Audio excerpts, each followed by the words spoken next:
Yeyo, yabino ndekwaye. Artiste, styliste, modéliste, créateur. Yeyo.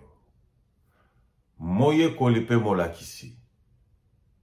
Yeyo. Mwana oyo azali mosali na nzambe molobeli na ye. Yeyo, voilà. Lumière Kambolu. Merci na ba abonné na biso nyonso. Merci ning bozo partager, merci ning bozo tia ba commentaire, pe merci ning bozo liker. Sinon te nzambe na lola amona bino. Esengo makasi.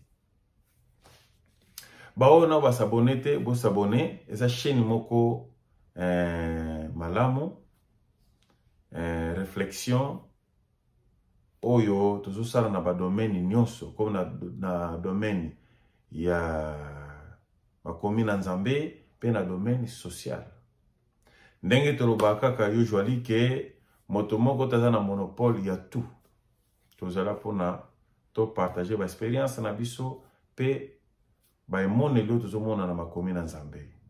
Tuna ya lelo ezali ke tozo tosa nzambe to tozo tosa te. Voilà.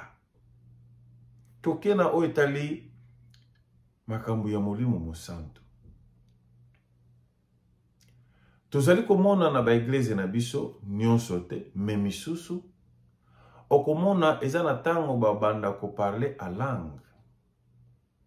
Soki o parle a langue te bazomala kwa kondimano de Jésus pe amoke, obi okuta ozala pena na communion na nzambe te, obi ba qualifier mutanga sumo. Alors beaucoup na bango tindi qu'il faut banda ko parler a langue. So bandi koloba a langue, omona presque église nyonso bandi koloba. Après sima ya koloba ba beti micro mututo akati ba changer sujet. Tomoni susu pe na bayembi. Omona bandi koyemba, biso pe bakotela mo pe studio, akoti pe na cabine, soit disant molimo tonda ki makasi pe nguya, abandi koloba a langue. Ale abimisi yango pe na banzembo. To bandi pe koyoka ngo na basede to na ba YouTube ninge komi lelo basede komi kwa mapasi.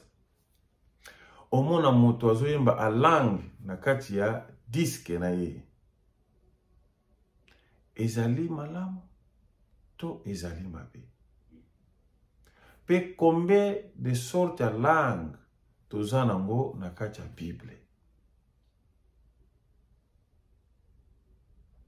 Merci. Yango eza mustuna na biso.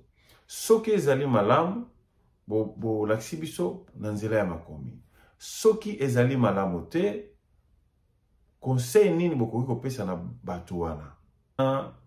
Topesi comme memesano 6 jours toyeba kosala ba video na biso, toyeba ko poster yango na si numéro na nga boyebi eza déjà kuna. Bo poster ba video na bino, tokozwa yango, toko balancer yango e kosala biso ba bien makasi. Merci na ba abonné na biso. Merci na bino.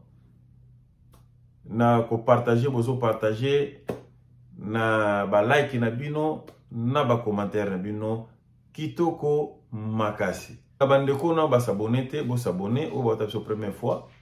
O ezali chaîne moko tosalaka ba réflexion na o etangami makomi na nzambe et vie sociale. Alors awa tozalaka boy.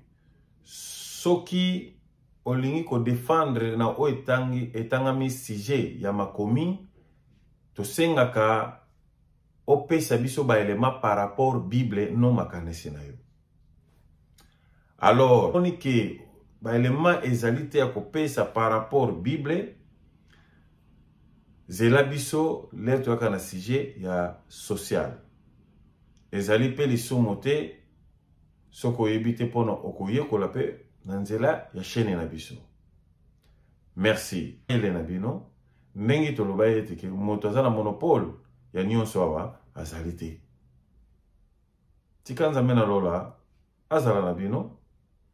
Tozozela bino ba video na bino. kopesa biyano oyo biso pe tokozala nango inspiré pai na nkolo. Merci eyokani.